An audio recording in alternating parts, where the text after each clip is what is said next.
Assalamualaikum warahmatullahi wabarakatuh. Ketemu lagi saudaraku Jumat Kliwon ya, dimanapun Anda berada.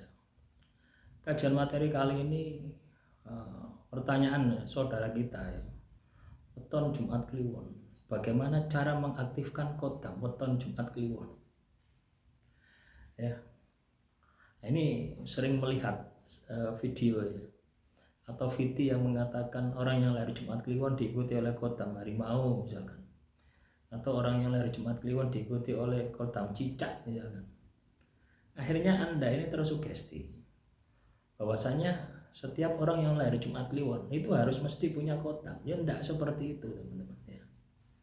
Itu pembodohan kalau seperti itu ya. Jadi memang banyak ya video atau video ya yang menyatakan seperti itu ya. Tujuannya apa sih? Supaya banyak yang lihat itu aja ya. Tapi pada dasarnya ya itu semuanya hanya halusinasi ya pembuat videonya saja gitu ya.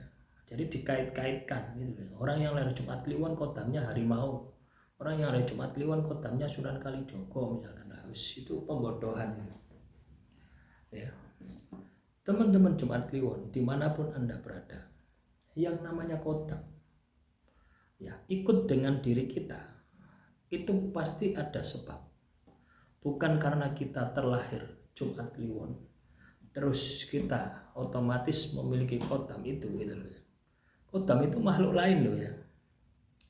Kodam itu jin, makhluk halus. Terus apa sebutannya wis ya. Ya. Nah, kodam itu dalam bahasa Arab. Ya. Bahasa Indonesia pembantu. Bahasa Jawanya perewangan. Ya. Jadi kalau Anda punya kodam, berarti Anda punya perewangan. Anda punya pembantu. Ya, kira-kira Anda punya perewangan itu disebut punya perewangan itu ya, kon itu dieloki perewangan. Kesannya kan negatif. Ya. Kalau ndak dukun ya sapa meneh dieloki perewangan. Ya. Padahal ya tidak hanya dukun ya, kiai juga pun juga diikuti oleh kodam ya jin ya. Kadang-kadang diikuti oleh jin yang ingin jadi santrinya banyak sekali gitu. Ya, jadi tergantung bagaimana menempatkan gitu. Tapi pada dasarnya mereka itu adalah makhluk lain, mereka makhluk halus. Jadi tidak melekat karena Anda terlahir Jumat Kliwon ya, tapi karena ada sesuatu yang berhubungan dengan makhluk tersebut. Misalkan kodam leluhur, kodam yang dulu dimiliki oleh leluhur Anda. Misalkan teman-teman Jumat Kliwon ini leluhurnya ini orang pintar, ahli laku, ahli ngilmu ya, maka Anda kemungkinan besar diikuti oleh kodam dari jenis kodam leluhur. Ada juga kodam pusaka. Anda oleh warisan pusaka, atau Anda nemu pusaka, atau Anda beli pusaka, atau Anda penarikan pusaka, maka Anda akan berpotensi untuk diikuti oleh kodam dari jenis pusaka. Ada juga kodam keilmuan. Teman-teman Jumat Kliwon ini suka ngelakoni ilmu. Aji Bandung Bondowoso, kebal bacok, kebal tembak, Aji Lembu Sekilan, ya, Asma Singaraja, Kulhu Geni, Kulhu Sungsang. Nah, itu semuanya ada kodamnya. Jadi kalau Anda mentirakati ilmu-ilmu tersebut, otomatis di dalam tubuh Anda akan bersemayam kodam dari ilmu tersebut. Ada juga kodam dari jenis pemaharan. Anda datang ke orang pintar, misalkan Anda ke Blitar, datang ke orang pintar, itu kan yang ada wajannya, ada minyaknya itu. Wah itu enggak apa-apa, enggak melepuh, itu kodam. Kau nguntal gotri, kau nguntal gapa.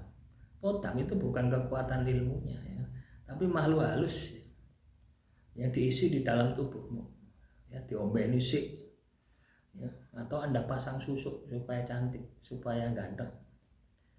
Anda pasang pagar badan, kebal bacok, kebal tembak, itu semuanya kodam pemaharan. Ya. Jadi kalau Anda ini tanpa adanya adanya hubungan-hubungan tersebut ya, interaksi dengan dunia makhluk halus tersebut ya, dunia kotam, dunia jin tadi, tanpa ada sebab tersebut, ya Anda tidak akan pernah diikuti oleh kotam. Ya, ada juga makhluk halus yang ikut dengan Anda, yang mungkin ini Anda sadari adalah sebagai kotam, padahal hanya makhluk halus. Misalkan Anda sering makan di warung yang menggunakan pelarisan, ya, tuku bakso, tuku cilok, tuku soto, tuku sembah warang kalir panganan, mbok pangan, warungnya gawe pelarisan. Otomatis di dalam tubuhmu ada makhluk halus, tapi bukan kotam. Kotam dari pemilik warung tadi. Ya, kadang juga pemilik warungnya tidak tahu kalau itu ada kotam. Ya. Jadi ketika nempel di dalam tubuh Anda menjadi makhluk halus yang memiliki tujuan, fungsi, ya, mempengaruhi pikiran Anda. Misalnya sebuah makanan yang katanya biasa saja, itu akan enak gitu ya, ketika adanya pelarisan. Jadi seperti itu. Paham ya? Nah, bagaimana cara mengaktifkan kotam?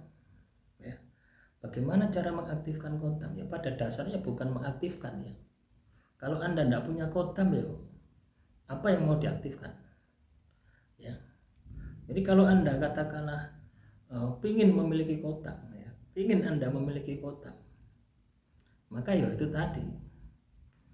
Kalau tidak pusaka, pemaharan, keilmuan, ya ada 3 ini.